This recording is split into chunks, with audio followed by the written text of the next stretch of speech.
करके 1 घंटे मात्र दीजिए। अभी पहलगाम की घटना हुई, पहलगाम में 27 निर्दोष निहत्थे लोगों को मार दिया गया, धर्म पूछ के मार दिया गया। पीड़ित लोगों ने पूछा क्यों मार रहे हो?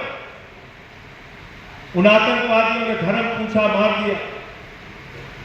मुझसे मीडिया वालों ने कहा आतंकवादियों ने धर्म पूछ के मार दिया।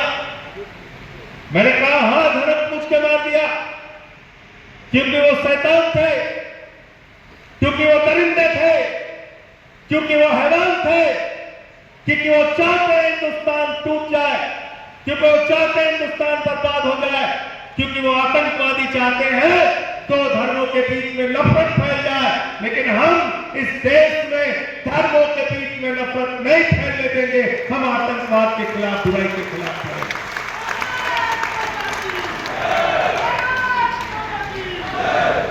उन्होंने धर्म पूछ के क्यों मारा? क्योंकि दो धर्मों के बीच में नफरत फैले, दो धर्मों के बीच में झगड़े हो, दो धर्मों के बीच में लड़ाइयां हो, ये उनका मकसद था। इसलिए उन्होंने धर्म पूछ के मारा।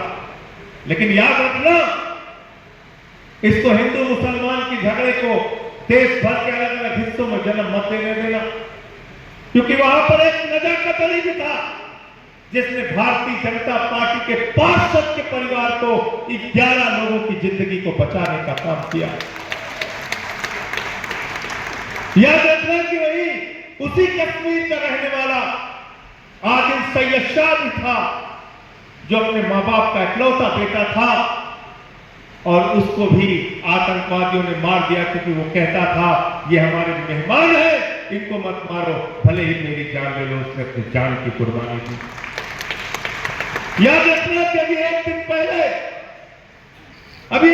पहले अली शेख नाम के बंगाल के हमारे सेना के हवलदार आतंकवादियों से लड़ते हुए उधमपुर के अंदर वो शहीद हो गए।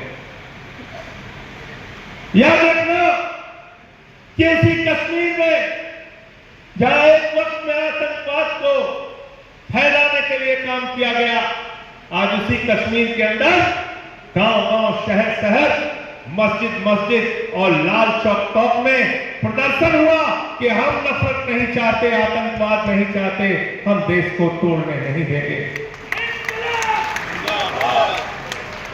याद रखना कि वहां से भी तस्वीरें आ रही है माताओं बहनों की बिलखने की, रोने की, नौजवानों की चीखते हुए कहने की कि हमारा तो रोजगार खत्म हो गया, हम तो बर्बाद हो गए।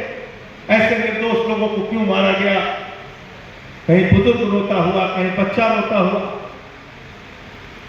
आज उत्तर प्रदेश के अंदर, देश के अंदर अलग अलग हिस्सों में देश के लाखों की संख्या में हिंदू हो, मुसलमान भाई हो, सबने मिलके सड़क पे निकलकर इसका विरोध दर्ज कराया कि आतंकवाद हमें बर्दाश्त नहीं है, आतंकवाद का समूल नाश होना चाहिए।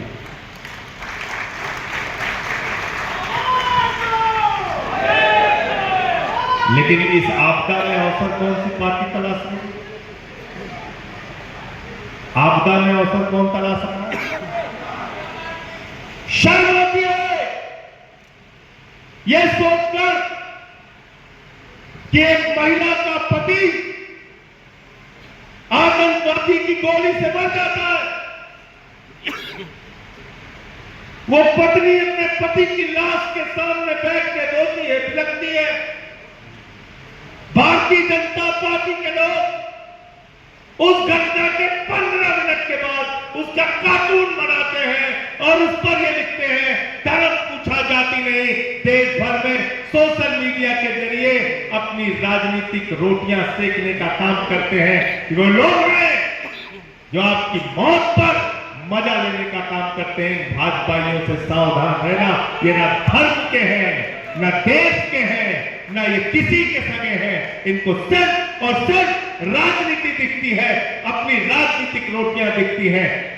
देश के अंदर सर्वदलीय बैठक हो रही है, सांसदों की, अलग अलग पार्टियों के लोगों को बुलाया जा रहा है, और उस सर्वदलीय बैठक में भारत का प्रधानमंत्री गायब है। हमने पूछा प्रधानमंत्री कहां है? बोले बिहार गए। हमने कहा क्यों गए? पता चला चुनाव प्रचार करने गए। हमने कहा क्या किया? बोले हिंदी में भी भाषण दिया, अंग्रेजी में भी भाषण दिया, एक दूसरे से खिलखिला रहे थे, हंस रहे थे, मिल रहे थे। यह है भारत के प्रधानमंत्री की संवेदनशीलता इतने बड़े मामले में। सारा ज्ञान पूरे दुनिया को बांटते हो और आपके देश में इतना बड़ा हादसा हो जाए तो भाजपाइयों तुम मौज लेते हो।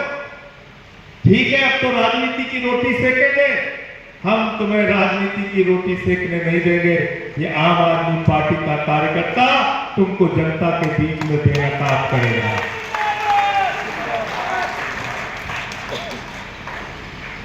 कोई एक आदमी नहीं है जो उस घटना को सही कहे, लेकिन उसके नाम पे राजनीति की रोटी सेकना, अपने चुनावी फायदे को देखना, इससे ज्यादा घृणित और गुनाह का काम कोई नहीं हो सकता है। तो इसलिए बहुत सारे सवाल हैं जो आप लोगों से समय समय पे करता रहूंगा। आज जब यहां से जाना तो मेरी एक ही बात को याद रखना, मुझे आपके जिंदगी का 1 घंटा प्रतिदिन पार्टी के लिए, देश के लिए, उत्तर प्रदेश के लिए चाहिए। तैयार हो सब लोग? तैयार हो?